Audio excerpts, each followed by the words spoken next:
এমন কিছু কিছু সময় থাকে না যে না চাইতেও চোখের কোণে জল ভর করে, মুখে খাবার দেওয়ার পরে গলায় আটকে যায়, সবার সামনে হুট করে চোখ থেকে কেন জানি পানি টপ করে নিচে পড়ে যায়। কিছু কিছু সময় এমন হয় যে আপনি আপনার কষ্টের কোনো কারণ হয়তো ব্যাখ্যা করতে পারবেন না।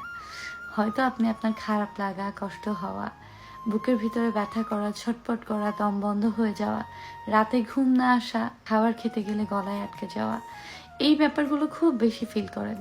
কেমন যেন নিজের নিয়ন্ত্রণ নিজে হারিয়ে ফেলছেন।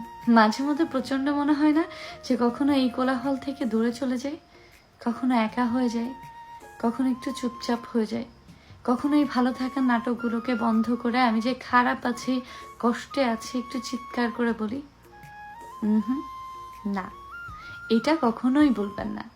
কারণ একটা কথা কি জানেন, আপনার কষ্টের সময় আপনাকে সান্ত্বনা দেওয়ার মতো মনে করছেন অনেকে আছে, আসলে আপনার জন্য কেউ নেই। মাঝে মধ্যে এরকম হয়তো প্রতিটা মানুষেরই কম বেশি হয়। আপনার খারাপ সময়ের কথাগুলো শুনবে আর একটা সময় আপনাকেই কথা শোনাবে। সবাই আপনার দুর্বলতা জানবে, শুনবে, বুঝবে, আর একটা সময় ঠিক সুন্দর মতো হাতিয়ার বানিয়ে আপনাকেই আঘাত করবে। যাই হয়ে যায়, যেভাবেই হয়ে যাক, নিজের বুকে হাত রেখে বলবেন অল ইজ ওয়েল। তারপর আপনার জীবনের সমস্যাগুলোকে খুব হেয় করে বলুন, আরে ধুস। দেখবেন এই ধুস বলার সাথে সাথে আপনার সব সমস্যাগুলো উড়ে চলে যাবে।